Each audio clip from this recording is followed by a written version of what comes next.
What's the meaning of centipede?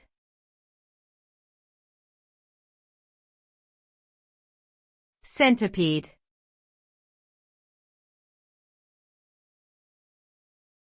Centipede.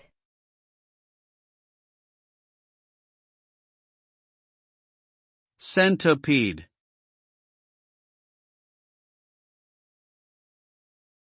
Centipede.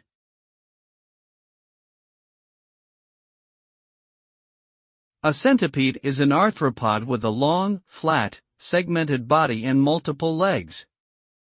They can range in size from small to over a foot in length.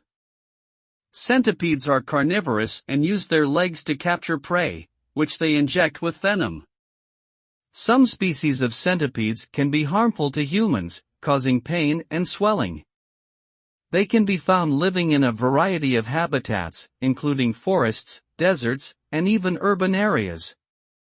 Overall, centipedes are fascinating creatures that play an important role in their ecosystems as predators.